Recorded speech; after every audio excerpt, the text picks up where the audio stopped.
সবাই ভালো আছিস নিশ্চয়ই। আর কটা দিন বাকি পরীক্ষার, একটু ঠিকঠাক করে পড়াশোনা কর আর সাবধানে থাকিস সবাই, এটা সবচেয়ে গুরুত্বপূর্ণ কথা। পরীক্ষা হোক বা না হোক, পড়াশোনাটা চালিয়ে যা ঠিক করে। যাই হোক, দেখ, ইন্ট্রোডিউশনটা তো একে পড়াতে বলেছিল দাদা। তা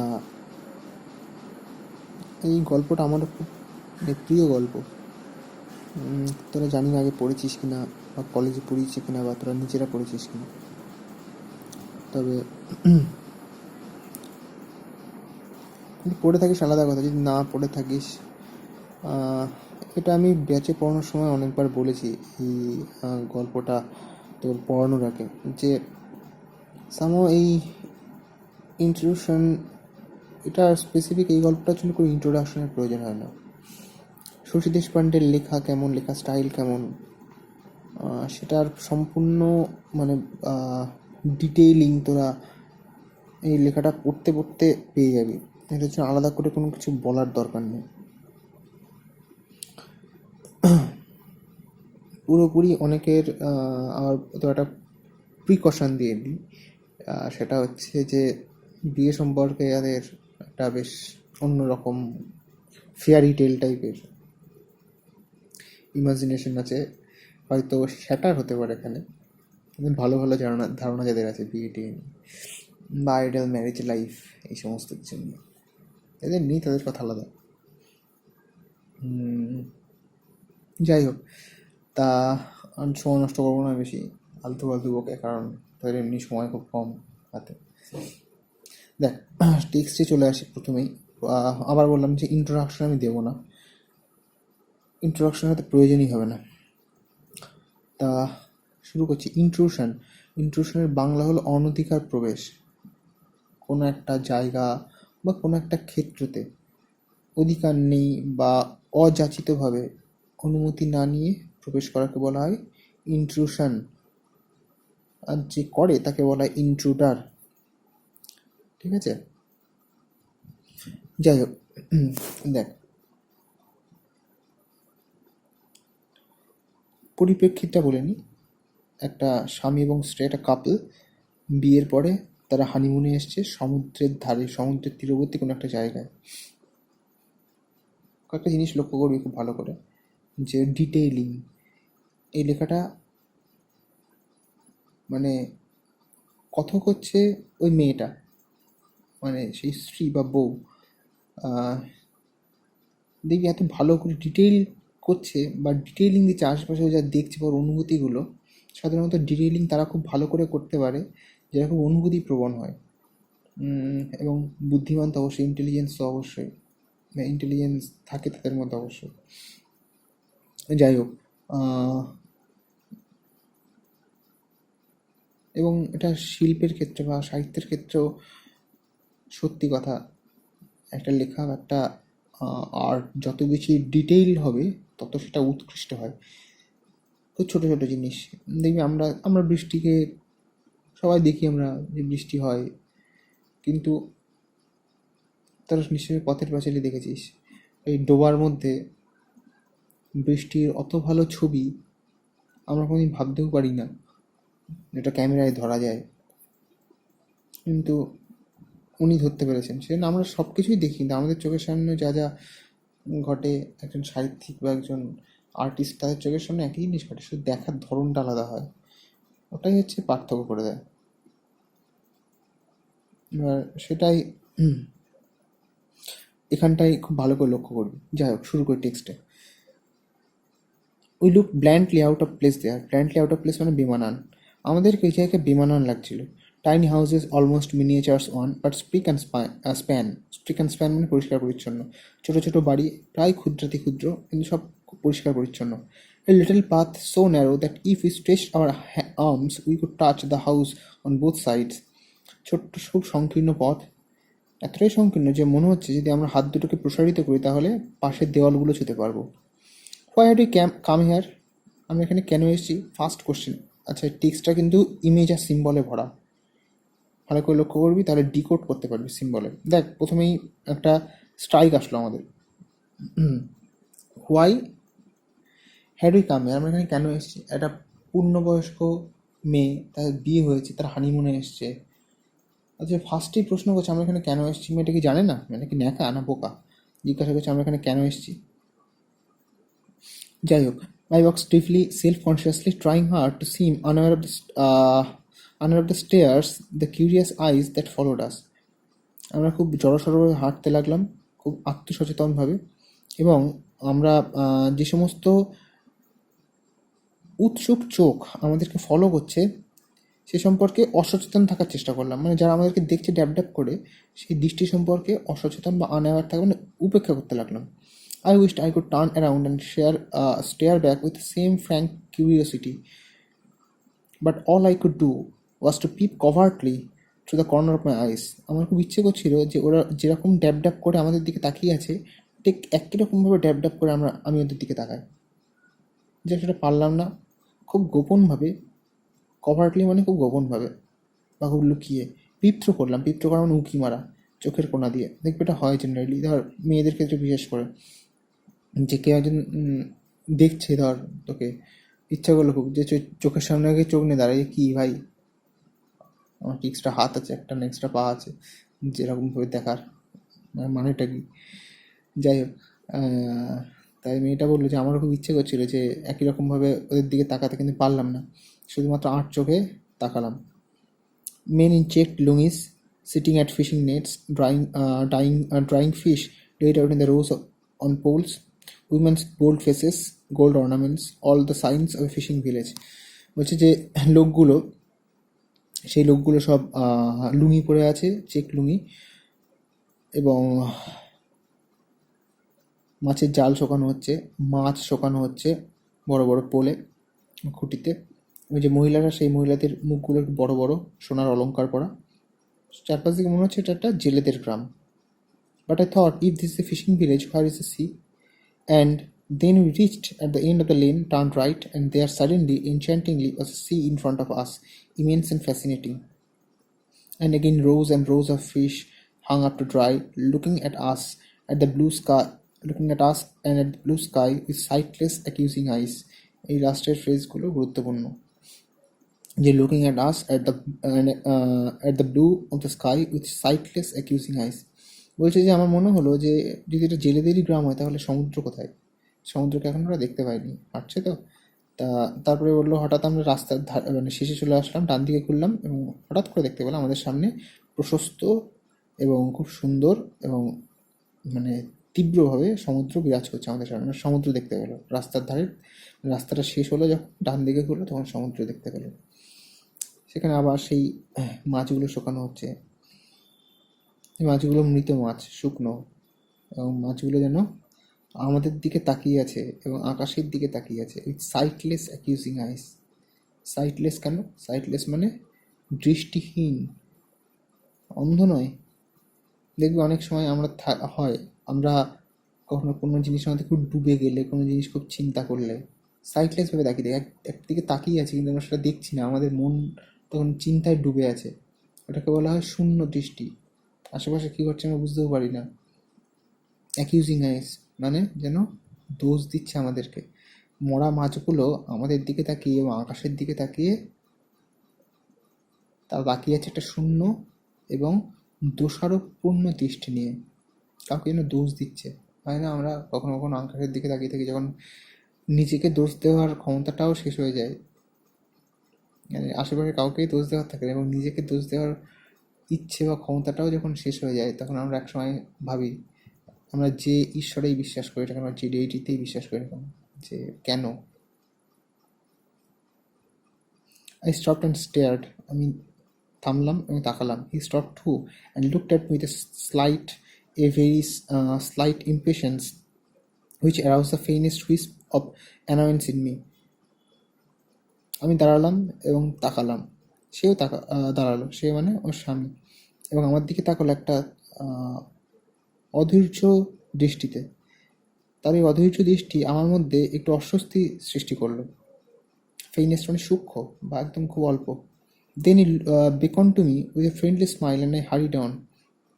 তারপর বেগময় ডাকা, সে আমাকে একটা বন্ধুত্বপূর্ণ হাসি দিয়ে ডাকলো এবং আমি দ্রুত এগিয়ে গেলাম। Now we are walking on the sand, squelchy, oozing, almost black. The sea must have been here not long back during that high tide. এখন আমরা বালির উপর দিয়ে হাঁটছি, ভেজা, এবং সেই পা মানে বালিতে পা দিলে পাটা ভিজে যাচ্ছে এরকম, এবং বালিটা কালো। দেখে বোঝা যাচ্ছে যে সমুদ্র এখানে কিছুক্ষণ আগে ছিল। জোয়ারের সময় দেখবি যারা সমুদ্রে গেছিস, বিচ কিন্তু এক জায়গায় মানে এক জায়গায় থাকে না। জোয়ারের সময় অনেক দূর পর্যন্ত জল চলে আসে, আর ভাটার সময় জলটা অনেক দূর নেমে যায়। তাহলে এখানে কিছুক্ষণ আগে সমুদ্র ছিল এবং জোয়ারের সময় সেটা বোঝা যাচ্ছে, কারণ বালিটা এখনও ভেজা। I found it difficult walking in my high heels with my heavy sari squashing dumpily round my ankle. I was conscious of an unreasonable pang of irritation against him. দেখ কী বলছে, আমার একটা খুব আমি অস্বস্তি হচ্ছে হাঁটতে, কারণ হাই হিল পরা, আর ভেজা বাড়িতে হাই হিল পরে হাঁটছে। দ্বিতীয়ত যে শাড়িটা পরে আছে, শাড়ির ভিজে, তো শাড়িটার যে অ্যাঙ্কেলের দিকটা ওটা পুরো ভিজে গেছে, মানে পায়ে জড়িয়ে যাচ্ছে, হাঁটতে পারছে না। আমার তখন ওর দিকে তাকিয়ে একটা অকারণ একটা ইরিটেশন হলো, অস্বস্তি হলো বা বিরক্তি হলো। As though sensing my discomfort, he held my arms to help him, but awkwardly too tight. I wanted to protest, to release my arms from his constricting grip. বলছে তারপর হয়তো আমার এই মানে অসুবিধা সম্পর্কে বুঝতে পেরে কী করলো ওই লোকটা, আমার দিকে হাত বাড়িয়ে দিল, এবং মানে হাতটাকে ধরে হাঁটতে সুবিধা হয় মেয়েটার। কিন্তু অদ্ভুতভাবে খুব জোরে চেপে ধরলো আমার হাতটা, এবং আমি প্রতিবাদ করতে চাইলাম, এবং তার এই শক্ত গ্রিপ বা শক্ত মুঠো থেকে আমার হাতটা বের করে নিতে চাইলাম বের করে নিতে। The sea had left innumerable shells on the shore which crunched under our feet, and I bent down to pick up one. Any excuses to loosen his hold on my arms. সমুদ্র প্রচুর ঝিনুক ছড়িয়ে রেখেছে বিচের উপরে, এবং তার মধ্যে অনেকগুলো আমাদের পায়ের পাতার নিচে বা জুতোর নিচে ভেঙে যাচ্ছিল বা ক্রাঞ্চ হয়ে যাচ্ছিল। আমি একটা ঝিনুক তোলার জন্য নিচু হলাম, যেন মানে আনকনসিয়াসলি হলাম। তার কারণ মেয়েটা বলছে আমি চাইছিলাম যে আমার স্বামীর হাত থেকে আমার হাতটা ছাড়িয়ে নিতে। সরাসরি বলতে পারছে না হাতটা ছেড়ে দাও, ঝিনুকটা তোলার জন্য নিচু হয়েছে, হাতটা ছেড়ে দিতে বাধ্য হবে। তা কেন এত ডিসকমফোর্ট কেন? স্বাভাবিক প্রশ্ন আসতেই পারে যে বিয়ে হয়েছে, সত্য হানিমুনে যাচ্ছে, এটা খুব স্বাভাবিক, হাত ধরে হাঁটবে, তা হচ্ছে এটার জন্য এই অস্বস্তিটা হওয়া উচিত নয়, তবুও হচ্ছে। এখান থেকে তোর ইকুয়েশনগুলো বোঝ ভালো করে। But horror, there was something alive, something crawling in the shell, and I threw it away in disgust and hurried on after him. কিন্তু এ কি, একটা ঝিনুক তুললাম, তার মধ্যে একটা জীবন্ত, তারা সেটা আমার হাতের উপরে বেয়ে উঠতে লাগলো, আমি ঘৃণায় ছুঁড়ে ফেলে দিলাম। Now thankfully we were out of the sand and back in the village, but a village that looked so different, it was difficult to believe it was the same.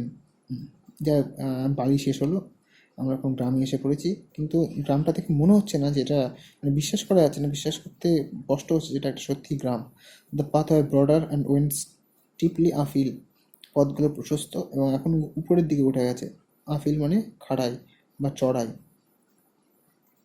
There are scarcely any signs of sea, no fishing nets, no dried fish. সমুদ্রকে প্রায় দেখা যাচ্ছে না বললেই চলে। এখানে কোনো জালও নেই মাছ ধরার, শুকনো মাছও নেই। Instead, there was a familiar lacy foliage of drumstick tree ordinarily outlined sharply against the sky, the drumstick hanging limply and peacefully from the branches. কিন্তু এখানে মানে সমুদ্রের পাশে যেরকম হওয়া উচিত পরিবেশ সেরকমটা নয়, বরঞ্চ এখানটায় কী হয়েছে, এখানে দেখা যাচ্ছে একটা ড্রামস্টিক ট্রি মানে সজনের ডাঁটার গাছ, যার ডালগুলোতে খুব সুন্দরভাবে আলতোভাবে সজনের ডাঁটাগুলো ঝুলছে। I had no time to look around. The man, loaded with a new expensive suitcase, was already at the top of the hill, and I had to hurry, to stumble on Afil, panting, wishing now for the support I had earlier spurned. আমার চারদিকে তো সুন্দর দৃশ্য, কিন্তু আমার দেখার সময় ছিল না। দেখ, এতক্ষণে কিন্তু এটা বোঝা গেল খুব ভালো করে যে মেয়েটা কত ডিটেল ডিসক্রিপশান দিচ্ছে সব কিছু। এটা দেখে বোঝা যায় যে মেয়েটা অনুভূতিপ্রবণ, মেয়েটা ইমোশনাল। যাই হোক, বলছে ওই লোকটা, দেখ, মাই হাজবেন্ড বলা উচিত ছিল না, যে স্বামী সত্ত্বেও তারা হানিমুনে গেছে, কিন্তু লোকটাকে একবার স্বামী বা সমস্ত কিছু বলেনি, বন্ধুও বলেনি, বলেছে দ্য ম্যান। সম্বোধন করছে, তা কি বলেন, দ্য ম্যান। বলছে এই লোকটা আমাদের সেই নতুন দামি ভর্তি সুটকেস নিয়ে অলরেডি উপরে উঠে গেছে, এবং আমি উপরে উঠতে গিয়ে হাঁপাচ্ছিলাম, এবং স্টাম্বেল করা মানে হোঁচট খাচ্ছিলাম, প্যান্টিং মানে হাঁপানো। এবং আমার এখন মনে হচ্ছিল যে সাহায্যটা কিছুক্ষণ আগে আমি প্রত্যাখ্যান করেছি, সেই সাহায্যটা এখন পেলে ভালো হতো। মানে এই হাত ধরেছিল না বালিতে আসার সময়, মনে হচ্ছে এখন আমার হাত ধরলে ভালো হতো। We are almost there, he said encouragingly, and yes, we had failed all the hearts behind us. আমরা প্রায় পৌঁছে গেছি, সে খুব উৎসাহের সঙ্গে বললো। এবং আমি দেখলাম, হ্যাঁ সত্যি, সমস্ত কুড়ে ঘর পেছনে পড়ে আছে। We went up a steep rocky path lined with the big boulders, and suddenly we were at the top. Square squat buildings stared at us blankly. My hair blew anyhow, and my shari began blowing into the odd, ugly shapes. বলছে আমরা দেখলাম যে আমরা উপরে পৌঁছে গেছি, সেই খাড়া পাথরের পথ দিয়ে, যে পাথরের পথের পাশে বড় বড় বোল্ডার পড়ে আছে, এবং আমাদের সামনে দেখলাম একটা চৌকো, একটা মানে স্কোয়াট মানে কি বলবো, থিট টাইপের, মানে কেউ খুব স্টাবর্ন হয় না যারা,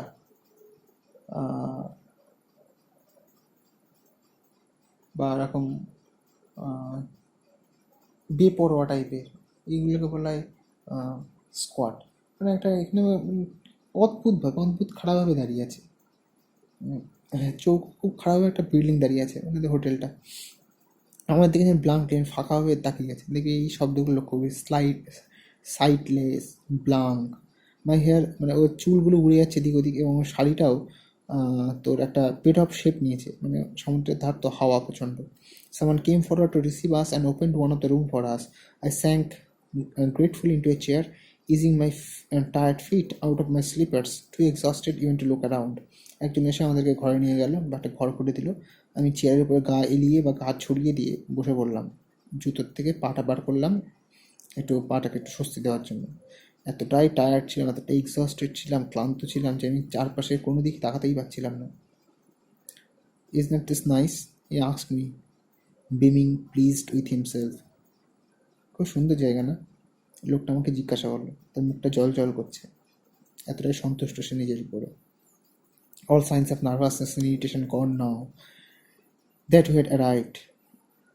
তাকে দেখে মনে হচ্ছে তার সমস্ত নার্ভাসনেস, সমস্ত রকম বিরক্তি চলে গেছে। ইয়েস, আই সেড, আমি বললাম হ্যাঁ। It had the usual dullness and impersonality of any room where people stay for a short time and go away, leaving no impress of themselves behind. Just a, just a jumble of stale smells. Even I sniffed sumptuously smell of bedbug. The man flung open the windows, and the breeze rushed in at us, destroying at one stroke all the smells. দেখ কী বললো, বলছে স্বামী জিজ্ঞাসা করে, জায়গাটা খুব সুন্দর না? স্বামীটার মনে এখন খুব খুশি, বুঝে গেছে। তা আমি বললাম হ্যাঁ। বলছে আমি ঠিক সেরকমভাবে উত্তর দিলাম, বা আমার ওই জায়গাটা সম্পর্কে অনুভূতি ঠিক ততটা, যতটা হয়, ভালো করে শুনবি। বলছে আমার ওই জায়গাটা সম্পর্কে ইমপ্রেশন বা অনুভূতি ততটা, যতটা হয় একটা পথিক, সে অনেক দূরের পথে কোনো জায়গায় যাচ্ছে, সে একটা রাত্রের জন্য একটা সরাইখানায় আশ্রয় নিল। পরদিন সকালবেলা সে সরাইখানা থেকে বেরিয়ে সে আবার তার গন্তব্যের দিকে রওনা দিল। ওই সরাইখানাটার উপরে, বা ওই সরাইখানাটার পার্টিকুলার ঘরটার উপরে যেমন কোনো অনুভূতিই তৈরি হয় না, কোনো ইমোশনই তৈরি হয় না ওই পথিকটা, ঠিক একই রকম অনুভূতি আমারও। অথচ ভাব, তাদের বিয়ে হয়েছে, তারা একটা মানে আমাদের সো কল বা আমাদের সমাজের তৈরি করা ধারণা অনুযায়ী হানিমুন, সেটা একটা কতটা গুরুত্বপূর্ণ একটা স্বামী স্ত্রীর জীবনে, সেই জায়গাটা সম্পর্কে কতটা ইমোশন জড়িয়ে থাকে, বা কতটা আশা জড়িয়ে থাকে, সে সমস্ত কিছুই না। আমার কাছে একটা সাধারণ, একটা ইমোশনলেস একটা বন্ডিং যেন ওই জায়গাটার উপরে, কিছুই নেই, যেমন আছি চলে যাবো, কোনো ব্যাপার না, এরকম টাইপের অনুভূতি। শুধু বলছে আমার নাকে একটা অদ্ভুত বাজে স্টেল, মানে বাজে দুর্গন্ধ আসতে লাগলো। আমি যদিও সাবকনশিয়াসলি মানে গোপনভাবে নিঃশ্বাস নিলাম, তবুও আমি বুঝতে পারলাম এটা হচ্ছে বেড ব্যাগের গন্ধ, ছাড় পোকার গন্ধ। হোটেলের লোকটা এসে জানলাগুলো খুলে দিল এবং এক দমকা বাতাস এসে বা এক ঝটকা বাতাস এসে সমস্ত রকম গন্ধ সরিয়ে নিয়ে চলে গেল। সমুদ্রের ধার তো।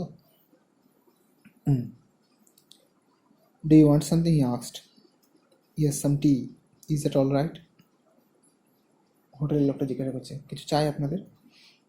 তা স্বামীটা বলছে, হ্যাঁ একটু চা পেলে ভালো হয়, তাই না? ওর স্ত্রীকে জিজ্ঞাসা করছে। I nodded and the man went out. আমি মাথা নাড়লাম এবং লোকটা চলে গেল।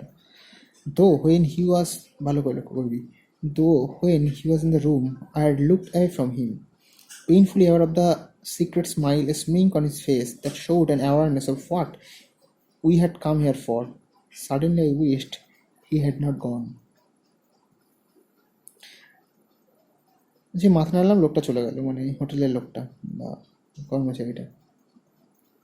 বলছে যখন ওই লোকটা ঘরের মধ্যে ছিল, যদি আমি অন্যদিকে তাকিয়েছিলাম এবং আমি বুঝতে পারছিলাম খুব যন্ত্রণার সঙ্গে এটা সম্পর্কে সচেতন ছিলাম যে লোকটা আমাদের দিকে মুচকি হাসছে বা মুখ দেখাচ্ছে, স্মিক মানে দেখানো, এবং এটা ভেবে দেখাচ্ছে বা এটা মানে এটা ভেবে হাসছে যে ও জানে যে একটু পরে আমাদের মধ্যে কী হবে।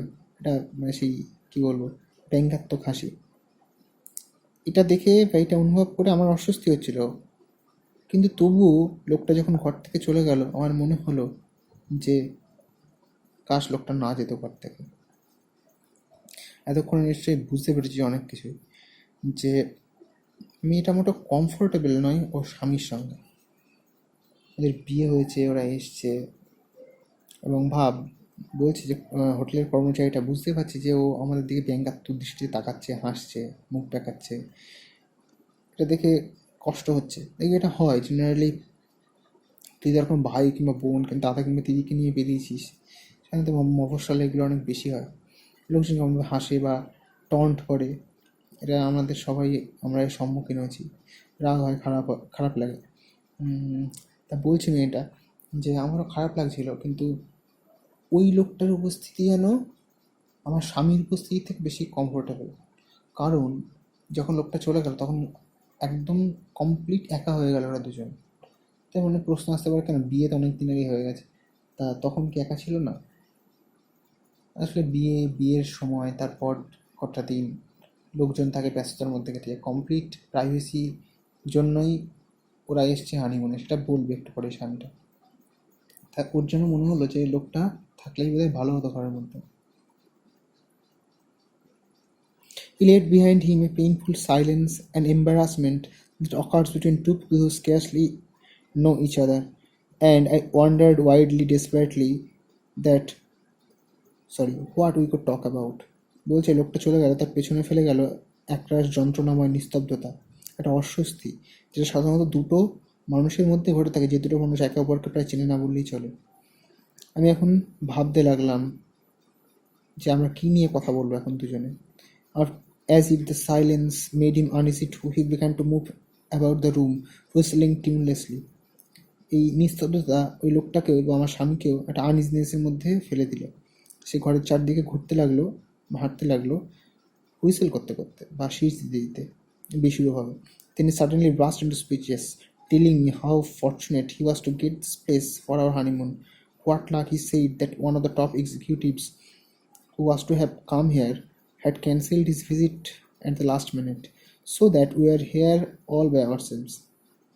হঠাৎ করে সেই লোকটা তখন মানে কথার ঝড় চলে আসলো, মানে প্রচুর কথা বলতে লাগলো কতটা ভাগ্যবান যে ওরা এখানে জায়গাটা পেয়েছে বা এতটা ভালো জায়গায় হানিমুনে আসতে পেরেছে, এবং খুব সৌভাগ্যবশত একজন খুব উচ্চপদস্থ আধিকারিক, সে তার এখানে আসার কথা ছিল, সেই জায়গাটার বুকিংটা ক্যান্সেল করার ফলেই ওরা এখানটায় আসার মতো সুযোগ পেয়েছে লাস্ট মিনিটে। Complete privacy, he smiled and emphasizing the word, and I felt suddenly completely sickened. বললো এখানে আমরা কমপ্লিট প্রাইভেসি পাবো, স্বামীটা বললো। বলছি এই কথাটা শুনে হঠাৎ করে আমার জন্য অসুস্থ বোধ হতে লাগলো। ইন্ডিকেশনগুলো নিশ্চয়ই মানে আরও বেশি খোলাখুলি বলার দরকার নেই। ভাব যে একটা স্বামী স্ত্রী, তারা মেয়েটা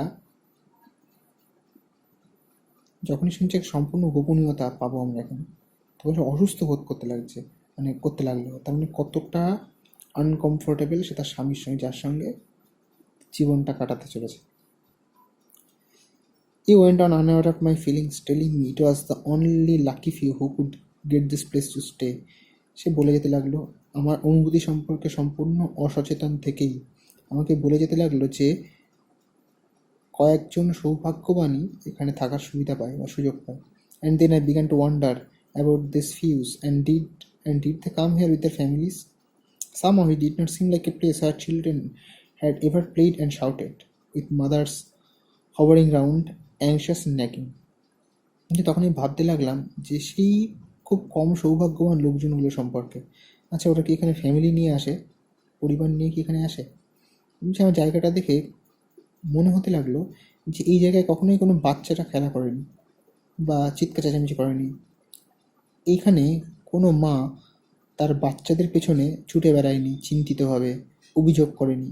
মানে অ্যাকচুয়ালি মনটা কথা হলো বলতে চাইছে যে এই জায়গাটা কোনো ফ্যামিলি সেটা মনে হচ্ছে না জায়গাটা দেখে। There was something furtive about this place, something deadpan about the servant's face, which made me feel that the men who came here did so with other women, girls, perhaps bold-faced and experienced, who would laugh and chat with the men, not go through what I was enduring now. বলছে এই জায়গাটার গোপনীয়তা দেখে, particular গোপনীয়তা, এবং এই যে চাকরদের মুখে একটা অদ্ভুত ভাবলেশীন অবস্থা দেখে আমার কোথাও কোথাও মনে হতে লাগলো যে এখানে কিছু লোক আসে অন্য ধরনের মেয়েদের নিয়ে, মানে প্রস্টিটিউটদের কথা বলছে। যে মহিলারা, যে মেয়েগুলো খুব বোল্ড ফেস্ট, খুব সাহসী মুখ তাদের, এবং তারা খুব এক্সপিরিয়েন্সড, অভিজ্ঞতা সম্পন্ন। ওরা এখানে সেই লোকগুলোর সঙ্গে হাসে, সম্পূর্ণ অপরিচিত লোকগুলোর সঙ্গে হাসে, কথা বলে, এবং তারা এই অনুভূতি বা এই মানসিক যন্ত্রণার মধ্যে দিয়ে যায় না যেটা আমি এখন সহ্য করছি। এন্ডিওর করা মানে সহ্য করা। ফিয়ার্স, ট্রিমর্স, ভয় করতে লাগলো, কাঁপতে লাগলাম। The way I averted my face from the beds, the sheets, বলছে আমি বিছানা থেকে মুখটা সরিয়ে নিলাম। তাহলে এখন বুঝতে পারছিস যে ভয়টা কিসের? The sheets looked grabby and the pillow covers disgustingly greasy. Tell the man to change the covers and sheets, I wanted to say, but could not. I imagined the man giving meaningful looks when I said it, and later perhaps he would discuss us with other servants, and all of them would make bawdy jokes and laugh aloud. বলছে বিছানার চাদরগুলো ছিল খুব নোংরা, এবং pillow কভারগুলো, বালিশের কভারগুলো খুব তেলচিটে। আমার মনে হতে লাগলো যে আমি বলি যে চাকরদেরকে ডেকে বলো যে বেড কভার এবং পিলো কভারগুলো চেঞ্জ করে দিয়ে যেতে, কিন্তু আমি বলতে পারলাম না। আমার মনে হতে লাগলো যদি আমি এটা বলি, তো যে লোকগুলো আসবে চেঞ্জ করতে ওই পিলো কভার এবং বেডশিটটা, তারা আমাদের দিকে তাকিয়ে বা আমার কথা শুনে যেটা আমাদের মধ্যে একটু পরে ঘটতে চলেছে সেটা ভেবে বা সেটা ইমাজিন করে ওরা হাসবে মনে মনে, এবং ওরা বাইরে গিয়ে নিজেদের মধ্যে আলোচনা করবে এবং খুব বাজে বাজে জোকস তৈরি করবে। He went inside. স্বামীটা বা লোকটা ভেতরে গেল। I could hear the sound of him vigorously washing his face. আমি শব্দ পেলাম খুব জোরে জোরে উচ্ছ্বাসের সঙ্গে মুখ ধুচ্ছে বাথরুমে। I lay back in the chair full of lassitude, too tired even to examine all my emotions. Only one thought penetrating through the haze: I wish I was back home. বলছে আমি চেয়ারে গা এলিয়ে বসলাম এবং আমার খুব ক্লান্ত লাগছে।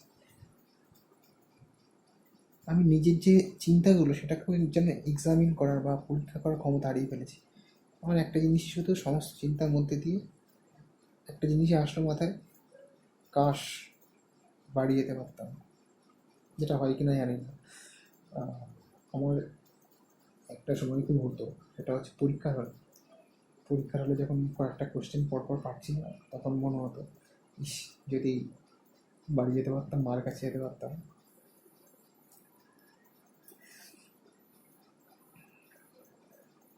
The tree arrived. It smelled of kerosene. So did the bread and butter.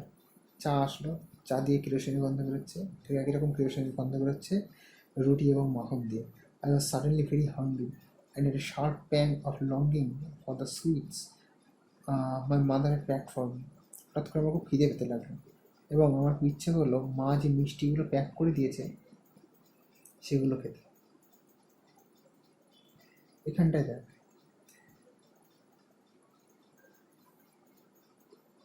বলছে ওর হঠাৎ করে মনে হলো যে আজ বাড়ি যেতে পারতাম। তো মনে হতে পারে যেটা স্বাভাবিক, কারণ বিয়ের পর একটা মেয়ে একটা বাড়িতে একটা জায়গায় এসছে, সেখান থেকে বাড়ির জন্য মন খারাপ করাটা স্বাভাবিক। তারপর দেখ, মানে আমাদের বা চিন্তার যে স্রোত সেটাকে দেখে আমরা ব্যাখ্যা করতে পারি না কখনো কখনো।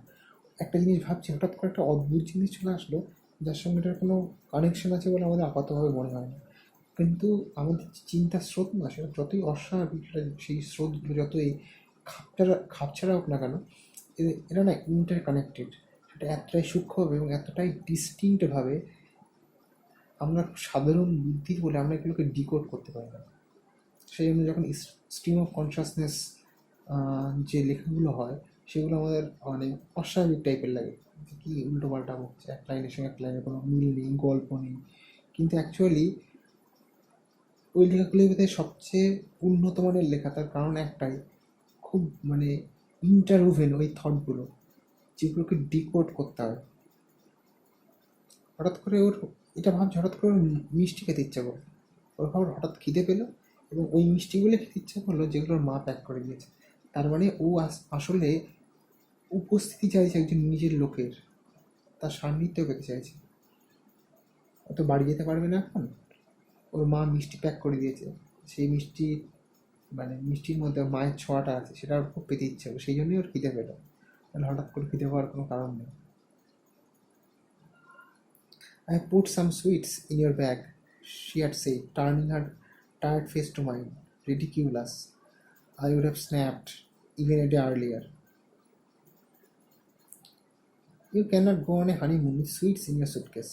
বলছে, আর মা আসার সময় আমার দিকে মুখ ফিরিয়ে বলেছিল হানিমুন আসার আগে যে আমি তোর ব্যাগের মধ্যে কিছুটা মিষ্টি প্যাক করে দিয়েছি। আমার আমি বলে কি কি বোকা বোকা কাজকর্ম করছো, আমি হানিমুনে যাবার সুটকেসের মধ্যে মিষ্টি প্যাক করে দিচ্ছ, এটা বলেছিলাম।